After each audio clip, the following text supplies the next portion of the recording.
late 30s, early 40s, not very old. There's a link between the two of them. Almost, the woman and the man? Yeah, almost like a... If it was modern day, he would be a bodyguard, a custodian. Ah. So he's... may even be related in some way, like a cousin or an uncle. Why are you drawn here, and why specifically to this man standing here at the window looking out? What's happened to draw you here? It can't just be that someone's just stood there looking at me. No, there's a traumatic death. It's almost as if I can see in slow motion a cannonball coming his way, and as it hits him, it just takes his head clean off. It goes right through his head. It's almost like in slow motion, you can see it go through his head, and his head just disintegrating. I'm smiling, and that seems a bit sick, but actually that's actually right, isn't it? Yes, we do know that for a fact, that's what happened. Yeah. That basically took his head off. So this man would have been like a bodyguard to the lady that we picked up earlier on. Failed to protect her. Right. Absolutely failed to protect her. It's almost like there's a wry smile on her face. Which is why she was there watching his death. Karma, the karma thing, you know. All right. So do you think now would be a good time to go back from where we've just come from? I think it would be. I think we need to bring all the loose ends together and find out the complete picture, and I think that's where the ending is. Because a lot of the story seems to be back there, doesn't it, really, rather than here. Definitely. But I'm absolutely fascinated that you've actually picked the right window, the right house, and this is where the gentleman did get his head blown off by a cannonball. We know that for a fact. For a fact. Yeah. Good. See if we can help him later. Yeah, definitely. Yes. Come on then, let's go back to where we came from. The revelation that the man who should have provided Grace with protection and prevented her death had also met a violent end suggests that poetic justice is at work within this case. The team retraced their steps to the Headless Woman pub, supposedly scene of many sightings of Grace, both inside and outside the building. What are your initial thoughts, though, when you come straight into this building? Well, I think when you come into a pub, the first thing you're going to think about is the noise. You know, the noise and bustle you normally get in a pub when you walk into it. You kind of get that on a psychic level, but there are more than one astrals in here. I think probably I've got about 4 that I can sense dotted around the space. And that's something interesting as well when we do these investigations, to remember that even though we're after one particular ghost, I suppose spirit, that others might want to interact with us, mightn't they? And no, absolutely. We can't say goodbye, sorry, we're not interested. No, you can't. Okay. You could try, but it's not always going to work. Okay. I mean, you can sort of say, I can, in my mind's eye, say, can you back off? Yeah. Because I don't want to talk to you. But if they're really in your face, the best thing to do is listen to them, and then they'll move off. So we could get some added things absolutely. here. Absolutely. So what about the woman? I think they've done the deed and they've dragged the body. They've disposed of the body. But it's almost as if they've put her in a ditch.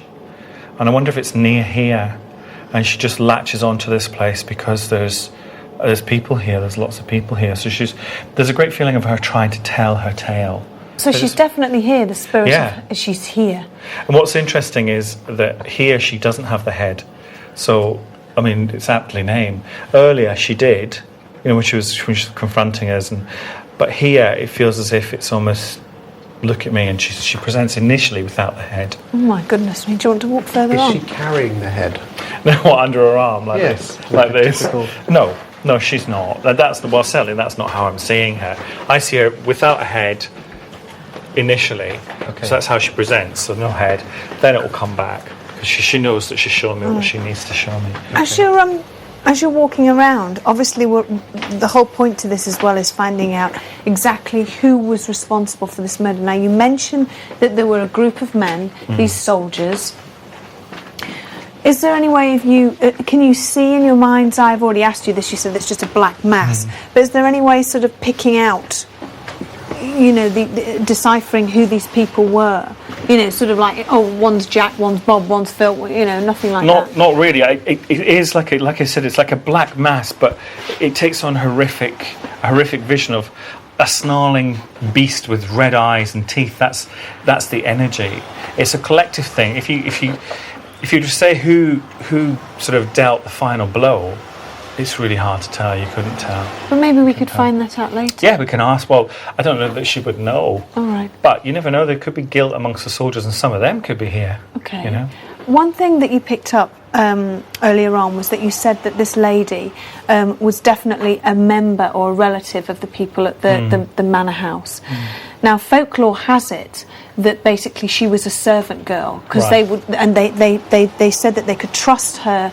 She was the person to stay behind to look after all the belongings, and she knew about the treasure. And are you saying definitely that it wasn't a servant girl? She feels as if there's an invested interest in the property and in the treasure. If I was a servant of a place and said, "Can you look after this? And by the way, there might be a whole load of soldiers come who might torture you," or they arrive, I'd be off. I wouldn't care how loyal I was to you. I really wouldn't. I would be gone. You feel it literally. You feel it's definitely a member of the family. I feel a strong link to the family there. I definitely do. Before we do go to night vision, is it worth seeing if she is definitely around? And you're saying she's definitely around. Yeah, she's definitely around. Can you see her or sense whereabouts she is in this pub? She appears to be over that way, more over that side. Do you want to go through there? I think I can hear banging as well. Yeah, there's noise and tapping through there. Yeah, isn't there? definitely. And she is more towards the roadside as well. She's not...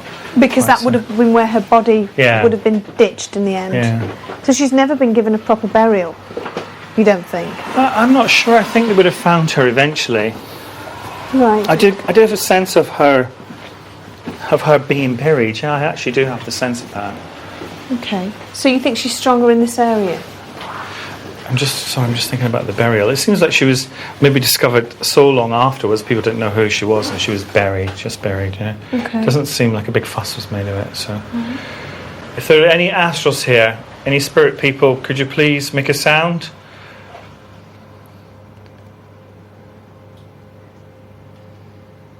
Show yourself. There's a little girl running around as well. Is there? Yeah, it belongs to the pub somewhere on the. It's hard to hear anything, with the traffic noise outside every now and again. It's hard to get above it. In a little while, when we turn all the lights off and it gets a little bit later, everything will quieten down a bit. That's probably the best thing to do. Yeah, definitely. Yeah, definitely. but she's definitely here. Yep. And you've got the ghost of a little girl. Are you picking up on any other spirits? There's one male in the pub, and there's one male outside the pub who would have been interested in, and now I don't know if he's an old customer or not, but he's outside because he's specifically interested in gardening. Gardening comes through really strong with him.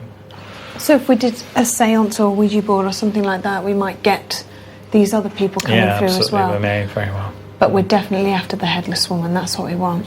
Should we have a little break and get ready to turn all the lights off and start doing the rituals, yeah? Definitely. Brilliant. All right then. The investigation into the murder of the young girl Grace is moving forward. Following David's initial sounding of the Headless Woman pub, it would seem that the building is a hive of spiritual activity. The team wait until nightfall to begin investigations in earnest, with a switch to night vision. Would the many spirits that haunt the location cloud the investigation or help bring further disclosures in the coming hours of darkness? The tap's on. Let's go.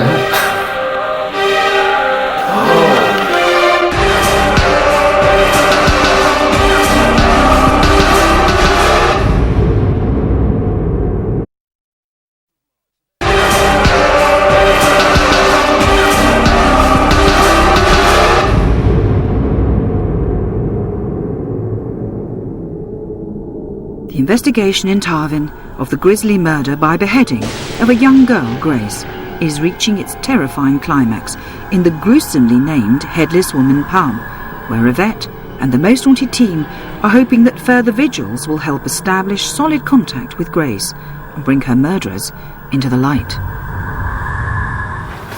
She's still around. She's definitely still around. She's a bit interested in what's going on, I think.